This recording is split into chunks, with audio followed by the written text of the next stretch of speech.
Baik, sobat-sobat siapa? Assalamualaikum warahmatullahi wabarakatuh.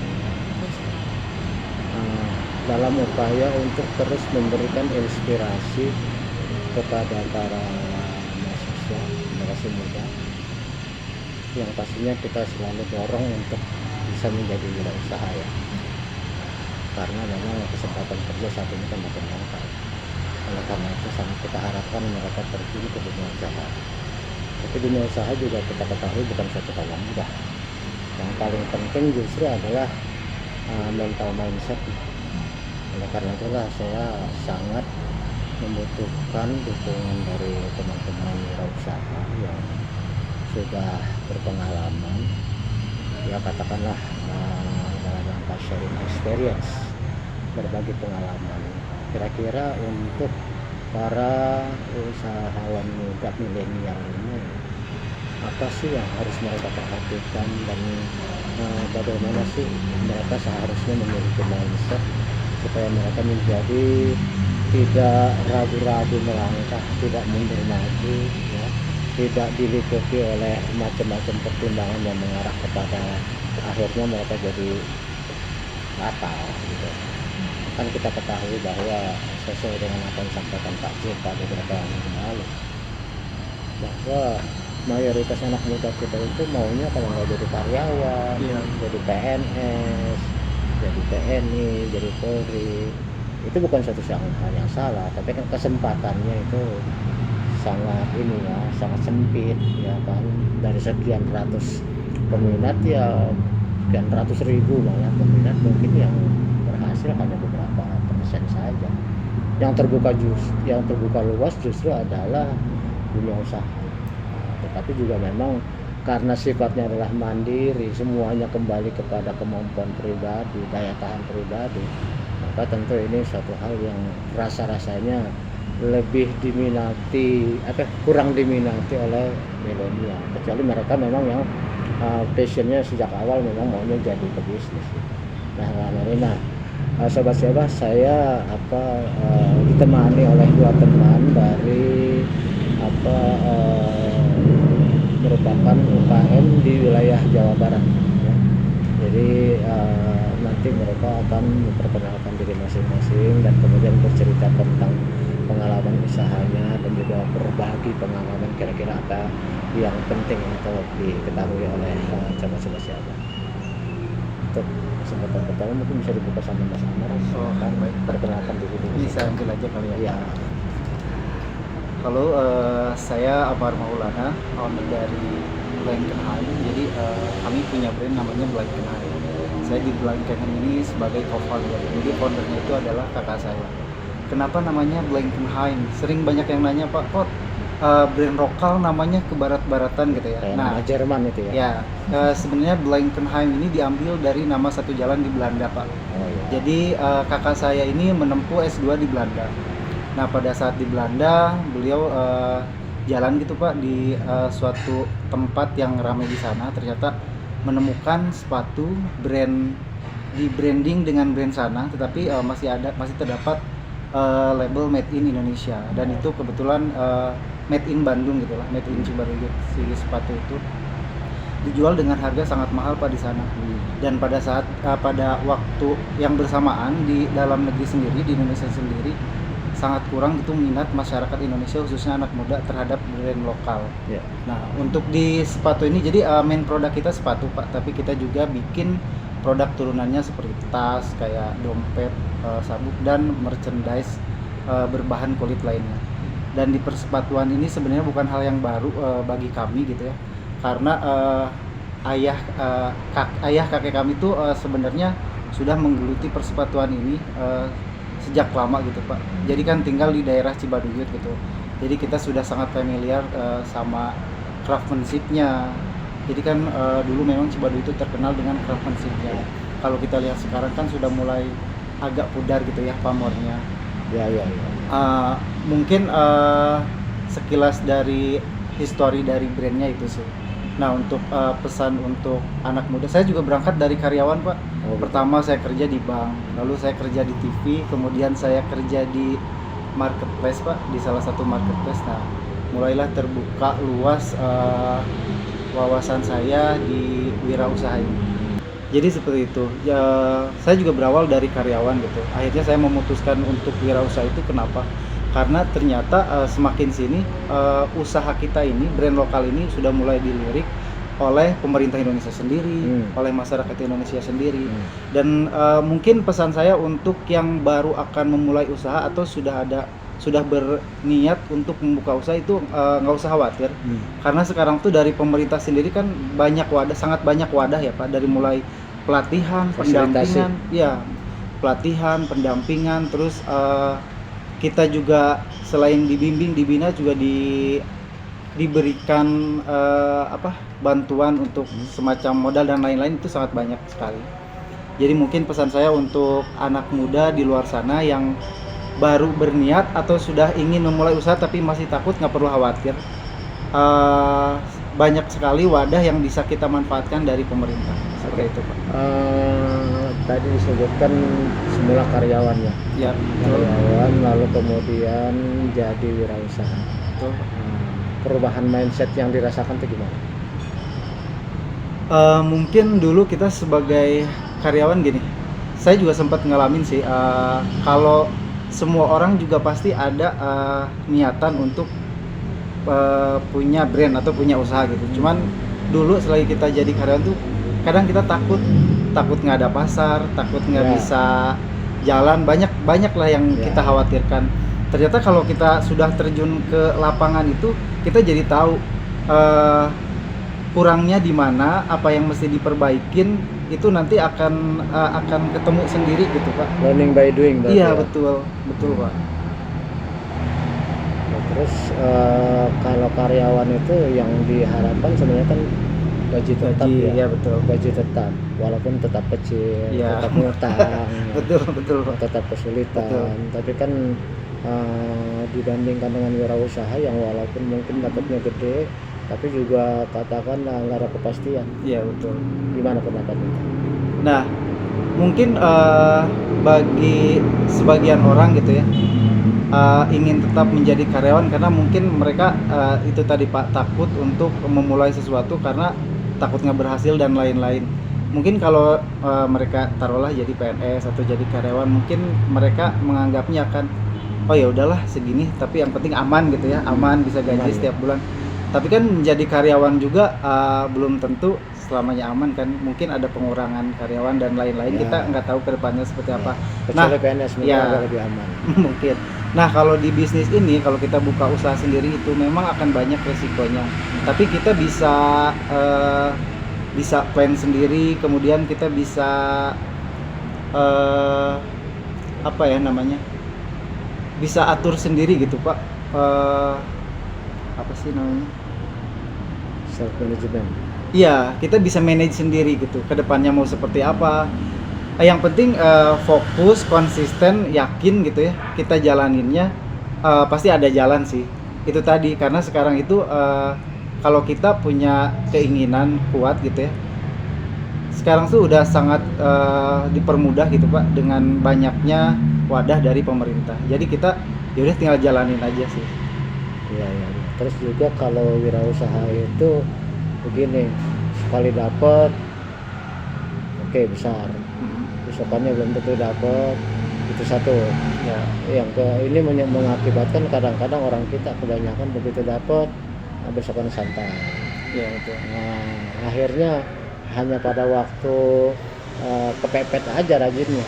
Dalam arti ketika pembelian lagi sulit dan sebagainya, itu pasti jadi rajin. Tapi begitu pembelian lagi booming, nah itu kemudian lebih banyak konsumtifnya. Gimana tuh?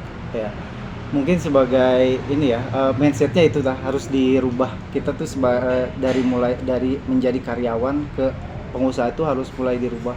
Kayak mindsetnya tuh kita ini kalau saya pribadi ya Pak. Ya. Kalau saya melihat sesuatu keramaian itu bukan mulai sekarang ya, bukan lagi mindsetnya kayak pengen beli itu ya, bukan kayak kok saya jadi kayak pengen jual itu ya gitu. Mindsetnya kayak dirubah, kita ingin menjadi produsen atau penjual gitu. Dibanding dengan itu, kadang-kadang orang sudah bertanya, banyak pertanyaan ke saya. Ya. bah sekarang yang lagi tren apa sih gitu.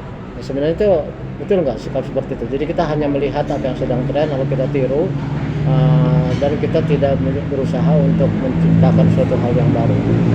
Gimana? Oh, mungkin kalau melihat yang sekarang lagi tren kemudian ditiru kemudian itu juga bisa jadi Pak. Cuman kita juga harus improve juga sih. Kita lihat, kita lihat kayak terus kita kembangkan kan, bisa juga Pak seperti itu. Iya.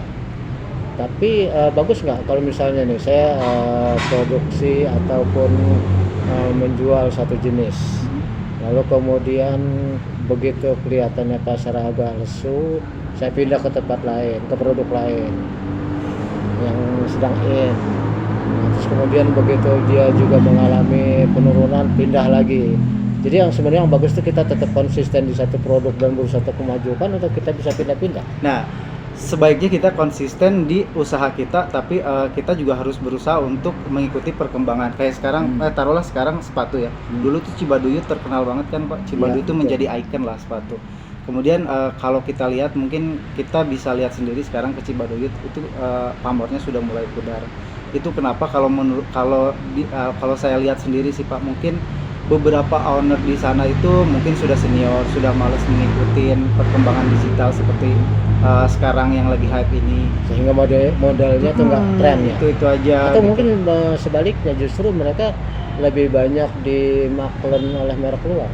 Gimana? Itu juga ya, itu juga terjadi Pak. Karena kenapa si Blankenheim ini lahir, itu juga karena kita melihat brand kita dijual di sana, terus di branding dengan brand sana, terus dijual dengan harga yang sangat tinggi.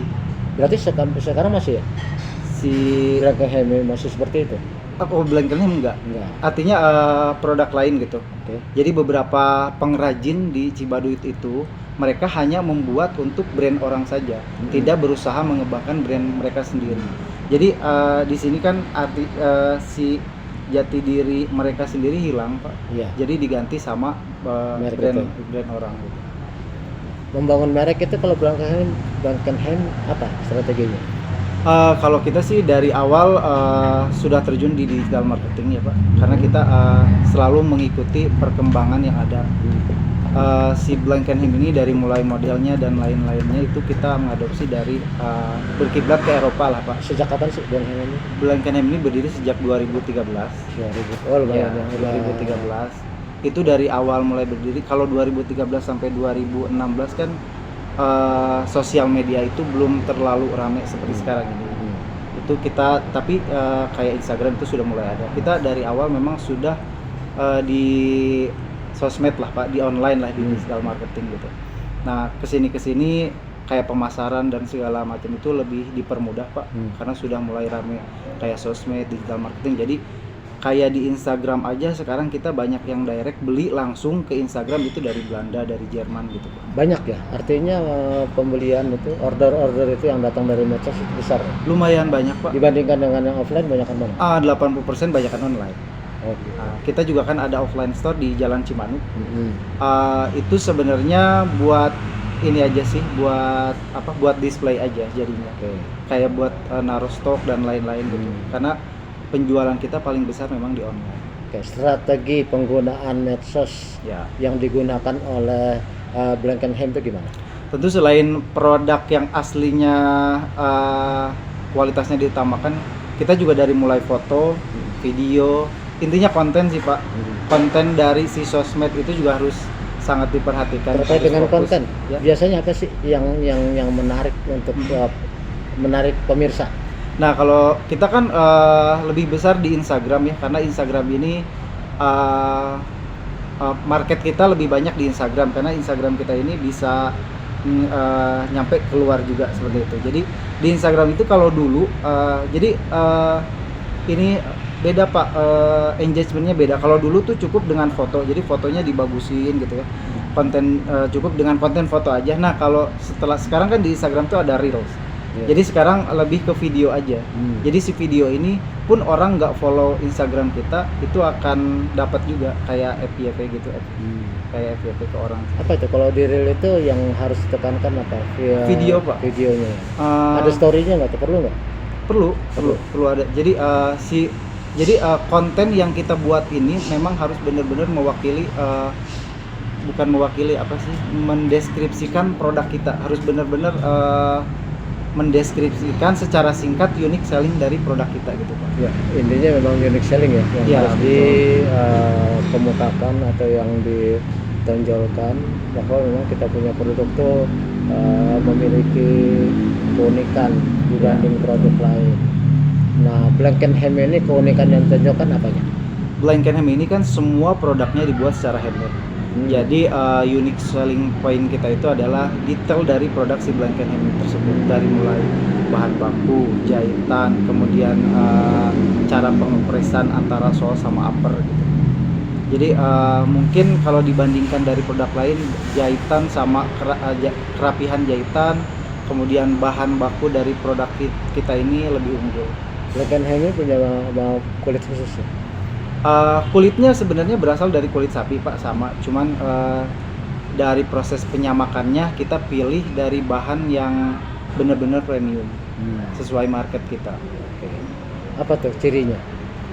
Untuk mungkin dari kulit sapi tersebut kalau dilihat secara selewat kita secara kasat mata akan sama, cuman mungkin ketika dipakai Pak nanti ketika dipakai ini akan lebih nyaman aja sih dipakainya, karena detail dari sepatu kita itu sampai ke insole-nya juga kita menggunakan bahan polymer yang cepat menyerap keringat dan anti bau gitu. Jadi selama ini kan kendala dari sepatu kulit itu ya, terutama pantofel berat gitu dipakainya, kemudian cepat bau gitu ya, panas gitu ya. Nah, produk kita ini solusi dari permasalahan sepatu-sepatu kulit sebelumnya gitu. Untuk satu produk sepatu itu berapa lama prosesnya? Kalau ready ya, kalau produk reguler kita yang insole-nya sudah ada, artinya cetakannya sudah ada, yang mass produk itu karena kita handmade bisa 24 jam Pak bikinnya. Satu perajin itu satu hari bisa? Satu pengrajin satu hari bisa bikin 20 sampai 25 pasang. Iya. Iya. Karena satu produk kan satu hari. Enggak, maksudnya satu produk itu harus diselesaikannya 24 jam karena kita lama di proses pengepresan Pak. Jadi proses pengepresan itu harus, karena kita kan sepatunya tidak dijahit. Jadi ketika si insole dimasukin ke upper itu harus didiamkan dulu beberapa jam. Berapa kapasitas produksi? Sebulan reguler sih sebulan bisa 500 Pak, kecuali jika ada orderan corporate gitu ya, atau untuk ekspor kita bisa, karena si craftsmanship kita ini diambil dari Cibaduyut yang sudah tidak produksi lagi. Artinya mereka tuh jadi lama. Ya betul. Artinya saya cerita sedikit ya Pak. Jadi dari awal tuh kita memberdayakan craftsmanship yang sudah tidak produksi lagi karena mereka sudah tidak ada permintaan kan di pasar. Jadi ada yang sudah jadi supir angkot Pak, sudah jadi tukang parkir. Nah itu tapi mereka skillnya tinggi ya? Skillnya tinggi karena mereka kan memang sudah senior di dalam craftsmanship ini. Sistemnya apa tuh pengupahannya? Sistemnya kita nuruti sesuai dengan permintaan mereka, jadi per sepatu. Bayarnya per sepatu. Jadi itu kan kalau kita ada orderan lebih banyak juga mereka akan semangat karena lebih banyak lagi yang mereka dapatkan gitu Pak. Jadi sebulan itu kita bisa memproduksi 500 pasang. Jika kita ada permintaan lebih banyak lagi, misalkan untuk ekspor taruhlah gitu, jadi si craftsmanship ini akan menghubungi komunitas craftsmanship lain untuk ikut. Iya, sama-sama gitu. Berapa banyak sekarang yang dipunyain Blankenham? Kalau yang tetap sih kita ada 5 craftsmanship Pak. 5 craftsmanship pengrajinnya aja ya, maksudnya untuk pengrajin sepatunya aja, karena biasanya sih ada yang khusus upper, ada yang khusus pengepresan, ada yang khusus bikin pola gitu Pak. Oke, baik. Jadi sobat-sobat kita melihat bahwa untuk suatu usaha yang memang kita inginkan untuk maju, kita sangat membutuhkan suatu komitmen yang kuat. Betul. Ya, di samping itu juga kita tentunya bisa melihat peluang-peluang ya. Baik itu peluang pasar maupun peluang untuk mendapatkan SDM yang qualified.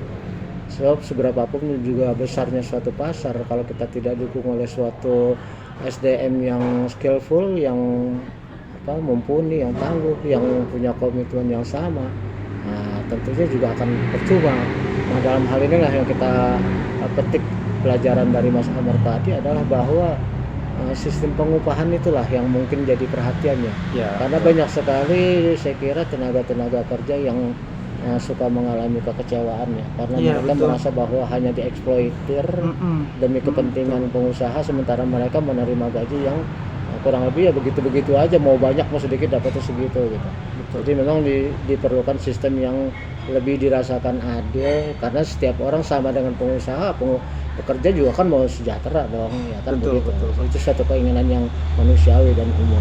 Baik, saya kira Mas Amar kita juga tidak perlu terlalu panjang lebar, yang penting bisa diambil hikmahnya, pelajarannya oleh para mahasiswa yang ingin terjun menjadi dunia usaha. Barangkali ada pesan atau kiat khusus yang ingin disampaikan. Iya, mungkin pesan saya kepada anak muda di luar sana ya Pak, yang ingin yang sudah ada niat atau sudah ada plan untuk membuat brand atau membuka usaha, itu nggak perlu khawatir, nggak perlu takut, karena nanti semua ketakutan ini akan ketemu dan akan ada solusinya. Terlebih sekarang seperti yang saya bilang tadi, di pemerintah itu sangat banyak wadah untuk membantu kita sebagai pengusaha lokal gitu ya Pak, dari mulai pelatihan, pendampingan, sampai permodalan juga Oke, dipermudah. satu lagi nih, Gitu. permodalan sering jadi pertanyaan tuh, gimana tuh? Ada nggak kiatnya? Untuk permodalan, ketika kita sudah masuk di beberapa kementerian atau di beberapa BUMN, itu akan sangat mudah Pak ditawarkan oleh mereka. Ada yang bantuannya secara hibah untuk mesin dan lain-lain. Syaratnya? Syaratnya kita sudah punya produk, sudah ada produk, atau mungkin belum ada produk pun ada yang bisa dibantu juga Pak. Tapi kita sudah ada konsep usahanya seperti apa, sudah jelas gitu ya Pak. Sudah ada konsep usahanya yang jelas, atau enggak sudah ada produknya yang sudah kelihatan gitu ya. Itu akan ada juga Pak, ada juga yang dibantu mesin secara hibah. Ada juga permodalan. Nah, permodalan ini mungkin bentuknya dalam bentuk pinjaman, tapi lebih dipermudah gitu Pak, untuk kita sebagai pengusaha lokal. Dan itu sudah dirasakan ya oleh Sudah dirasakan. Black & Hem. Iya, betul. Artinya bukan teoritis, tapi memang berdasarkan pengalaman. Iya, ya. betul Pak.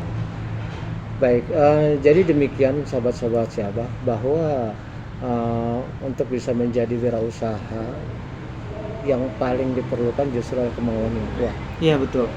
Dan Kemauan yang konsisten kuat, gitu. Konsisten, komitmen, dan yang paling penting lagi adalah tidak mudah putus asa, karena Betul. di lapangan kerja apapun juga pastinya akan ada tantangan-tantangan ya. Iya, betul. Sebagai pegawai negeri, sebagai wirausaha, sebagai karyawan, apapun juga Ada profesi, risikonya pasti gitu ya ada Pak. risiko. Untuk karyawan ada Iya, risikonya, cuman untuk kalau kita punya usaha sendiri ini resikonya ya kita manage sendiri gitu Pak. Justru itu yang sulit, karena biasanya orang tuh lebih senang diarahkan ketimbang manage sendiri. Seperti itu biasanya ya. Mungkin kebanyakan orang seperti itu, cuman Iya. nanti tuh mindsetnya akan perlahan berubah Pak ketika kita punya usaha sendiri. Karena apalagi ketika usaha kita sudah Mengalami diminati kemajuan. orang, Oke. kemudian sudah apresiasi orang lain gitu ya.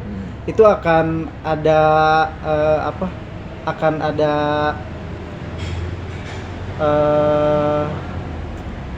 keinginan kita yang lebih gitu ya, untuk lebih berkembang gitu, seperti itu Pak. Iya. Baik, sobat-sobat Syabah, saya kira perbincangan singkat ini bisa diambil manfaatnya, diambil hikmahnya, pelajaran-pelajaran tentang how to start to become the entrepreneur. Mudah-mudahan bermanfaat Amin. bagi kita semuanya. Terima kasih Mas Terima kasih Amar. banyak Pak. Dan mudah-mudahan Black & Hem tetap akan maju dan Amin. menembus pasar dunia. Amin, terima kasih banyak. Saya kira demikian, lebih kurang kami mohon maaf. Saya akhiri, wabillahi taufik wal hidayah. Wassalamualaikum warahmatullahi wabarakatuh. Waalaikumsalam.